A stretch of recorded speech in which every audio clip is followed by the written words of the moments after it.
Сухумская набережная протяженностью 4,5 километра является излюбленным местом отдыха жителей и туристов. И потому архитектура берега имеет огромное значение для нас. Каждое вновь возведенное здание, конечно, должно гармонично вписываться в ландшафт Сухумской бухты.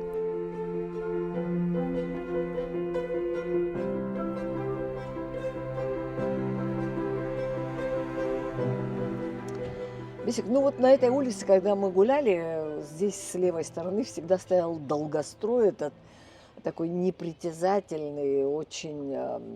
вообще все, что долго строится, вызывает такую какую-то немножко даже и депрессию. И тут вдруг, неожиданно, по улице Читанава выросло вот это очень интересное, на мой взгляд, и по архитектуре, и по цветам здание.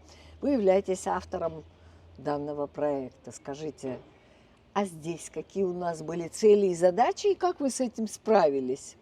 Действительно, да, я тоже хорошо помню, какой здесь был долгострой. Его, не знаю, к сожалению или к счастью, пришлось снести полностью. И появились новые застройщики, у которых были новые задачи и цели. Также и для меня они были озвучены мне. То есть это жилой многоквартирный дом. Сейчас он уже построен. Ну, знаете как, была поставлена задача мне максимально грамотно распланировать участок. Передо мной была такая сложная задача, потому что сам участок небольшой. Застройщику, как обычно, нужно больше квадратов, но и в то же время нужно вместить все. Это, конечно же, и коммерция, это, конечно же, и парковочные места, куда иначе девать машины, да, уже сами жилые площади. Ну, у меня возникла мысль, которую я озвучил, которую мы применили по итогу. То есть тут у нас не было никаких конфликтов с заказчиком, полное взаимопонимание. То есть мое видение полностью соответствовало тому, что хотел заказчик и застройщик. Такая конфигурация здания в Сухуми, я аналогов не знаю. Может быть, вы скажете нам, что было интересного в самой архитектонике, в этом композиции здания? У нас известна какая среда. Здесь у нас в основном малоэтажная застройка, Да. и поэтому нам надо было как-то вписаться в это. Но нужно все-таки этажей побольше, и у нас здание по итогу средней этажности Да. получилось. Но как вписать его? Э, Пришлось нам его разделить на несколько блоков. Это получается основной блок, вот этот блок стилобата, на который мы смотрим сейчас, да, он вдоль улицы. И он двухуровневый. Мы видим первый и второй этажи высокие, и они идут у нас под коммерцию. То есть, как мы говорили и ранее Да. про тот наш прошлый объект, у нас первые этажи, они контактируют с улицей, С улицы. контактируют Квартальная застройка. Да, как раз таки вот мы применили квартал внутри квартала. Мгм. Потому что, сейчас объясню, потому что у нас возникает внутренний двор за вот этим стилобатом. Мгм. И во внутреннем дворе у нас уже парадные в 3 блока, то есть 3 жилых корпуса, которые у нас внутри. Но они начинаются со второго уровня, потому что на первом уровне у нас вся площадь застройки под парковку. Ах, вот И как. далее то, что у нас за стилобатом, вот эти жилые корпуса, они идут каскадом. 4 этажа, 5 этажей, 6 этажей. Мгм. И по итогу мы получаем Несколько уровней. несколько уровней, и они скрылись. То есть эти жилые этажи, жилой блок, он немножко скрылся под вот этим стилобатом. Поэтому вы обращайте внимание в основном на двухэтажное строение, да, вот этот Да, вот блок. да. А то, что за ним, он немножко скрылся, и там этажность тоже не такая высокая, как то, что мы видим здесь.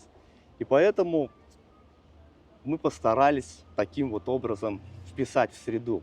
По-моему, вот получилось, потому что тут достаточно узкая улица, и нет такого обзора, чтобы рассмотреть полностью здание. Но мы видим только вот эту вот часть, только вот стилобатную часть, а она у нас двухэтажная и хорошо вписалась в среду, потому что вокруг у нас окружение малоэтажное.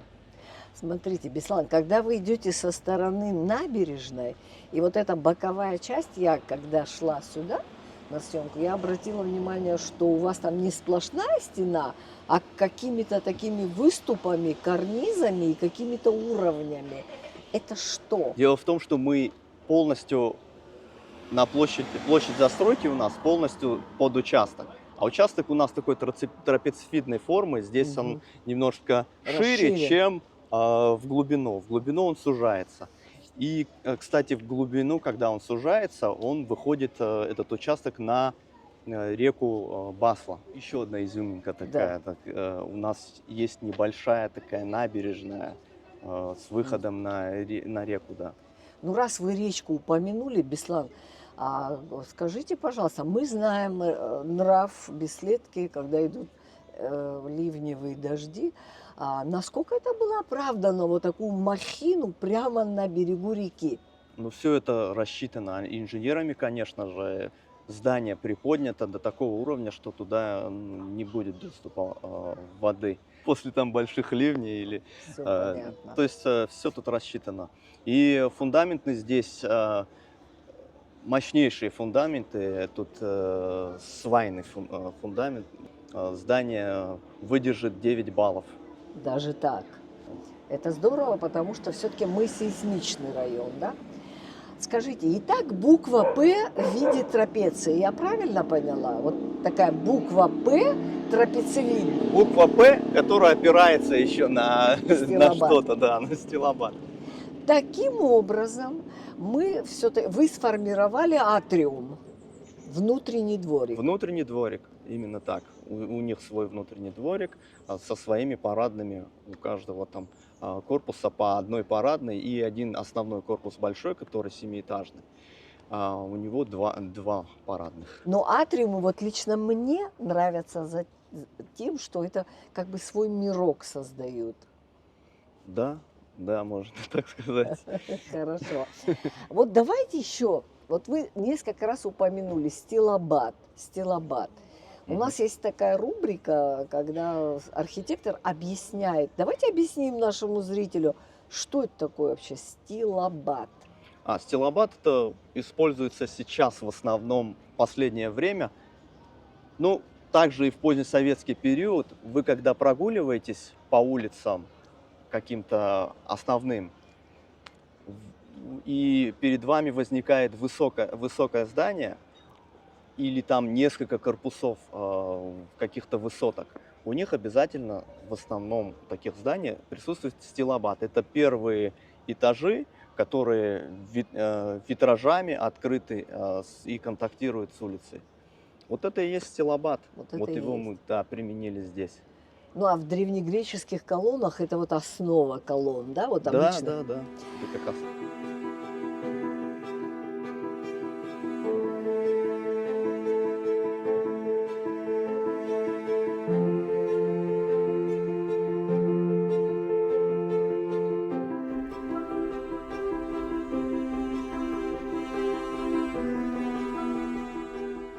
Ну и, наконец, вот одна из самых важных, мне кажется, вещей, которые волнуют всех жителей Сухума и не только наших городов.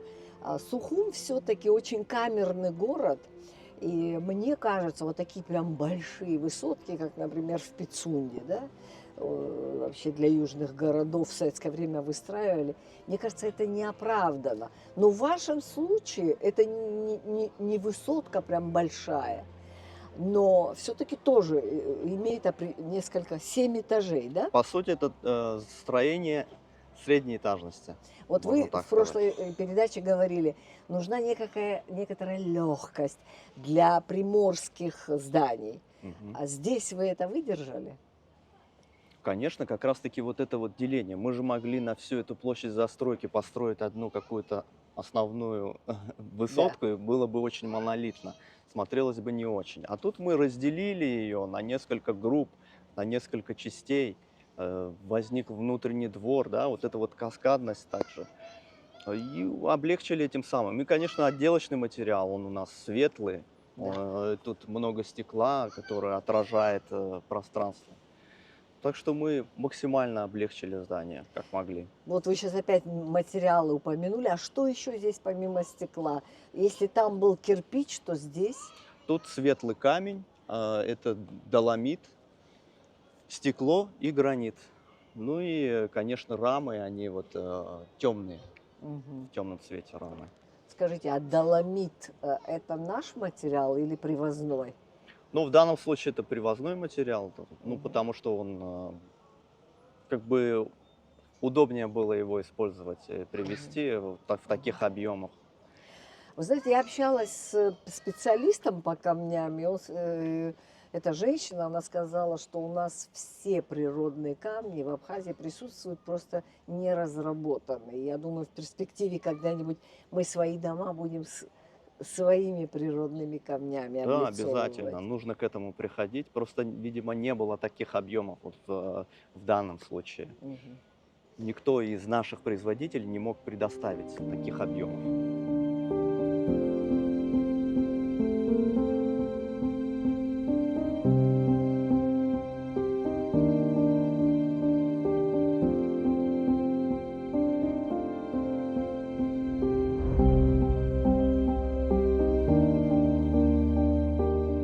Первая основная входная группа.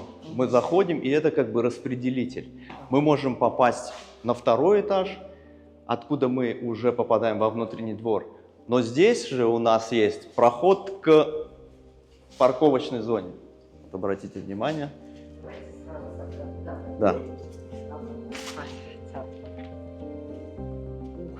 Вот у нас парковка. Вот это первый уровень парковочный. Первый уровень парковочный, над нами уже внутренний двор получается. И весь этот первый уровень, он на всю площадь застройки. Ах ты, как интересно. То есть у нас парковочная зона на всю площадь застройки с выходом к реке Басла. Там у нас также благоустроена набережная небольшая.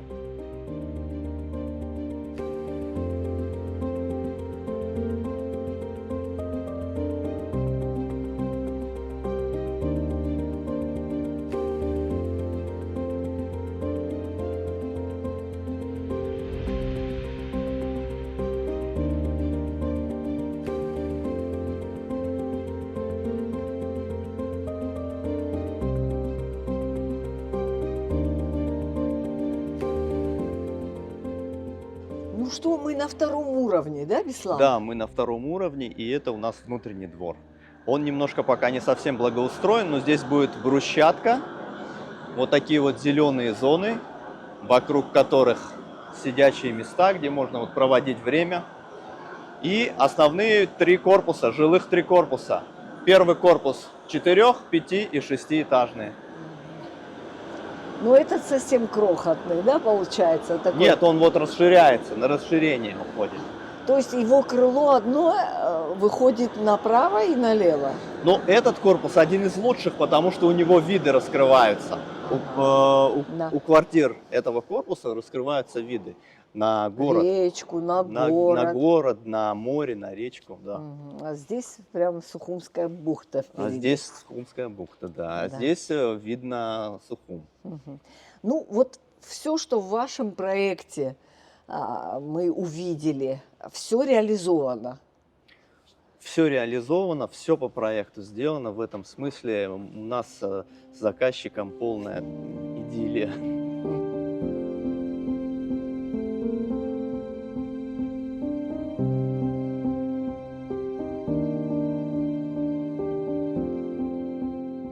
Беслан, ну вот заходишь в квартиру, и сразу видно, что никаких стен внутренних нет, есть только несущие, да? Это связано с тем, что, возможно, это студия, квартира, или с чем? Ну, застройщик продает квадраты, а вы уже по-своему решаете, сколько квадратов вам нужно, насколько вы имеете возможность делать квартиру, какую квартиру вы хотите.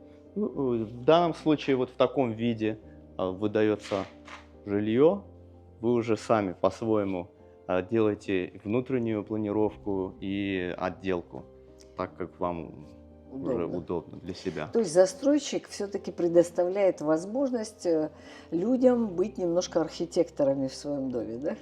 Ну да, то есть здесь уже есть какие-то привязки к коммуникациям, водоснабжения, например, да, и вы должны к ним привязываться в любом случае. Ну, обычно те, кто покупают такие площади, они обращаются уже к дизайнерам интерьера, кто уже помогает им с внутренней планировкой и отделкой квартиры. То есть есть определенная свобода есть у человека строить свое жилье, и я думаю, это тоже очень интересно, не навязывание, а вот человек может выстроить свое пространство сам. Да, именно так.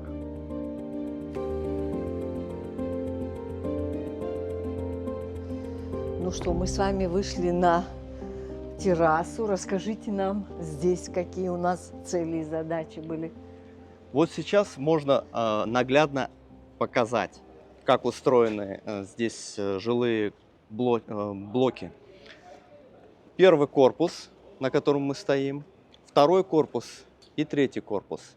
Мы видим разноуровневость. Да. У нас получается, как лесенкой поднимается. И здесь у нас 4 этажа, 5 этажей, 6 жилых этажей. Мы попали в парадную второго корпуса, поднялись на последний этаж второго корпуса, 5-й этаж, и вышли на террасу, которая является кровлей первого корпуса. То есть вот так вот здесь все устроено. Вот у некоторых квартир здесь вот такие вот террасы. Одна из квартир вот эта вот, на которой мы сейчас находимся. Я завидую хозяину этой квартиры, который имеет такую роскошную террасу. Ну вот все это было запланировано и все это реализовано, Беслан. Именно так, как по проекту, все реализовано. Все как планировалось. С учетом того, чтобы люди видели и море, и горы, и в то же время имели бы все условия для проживания. Я так поняла, все учтено.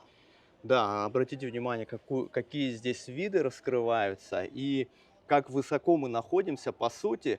Но когда мы были на улице, мы не обращали на это внимания, мы этого не видели, что здесь настолько такие масштабные здания стоят. 3 рядом стоящих корпуса. Удивительно, 4-й, 5-й и 6-й. И все это вместе, все. Но с улицы это кажется одним монолитным таким зданием без секретов. А здесь, оказывается, очень много секретов. И вот этот основной блок, вот этот монолитный, который вы сказали, он немножко так скрывается под как раз-таки этим стилобатом двухуровневым. Ну, спасибо, Беслан, за такой очень интересный объект на набережной Сухума. Всех интересных последующих проектов вам, и чтобы они также были реализованы, как и этот объект, украсивший Сухумскую набережную. Каждое вновь отстроенное здание – это дополнительный мазок в общую картину мозаики города. И как важно нам с вами сохранить имеющиеся дома и создать новые, современные, функциональные здания.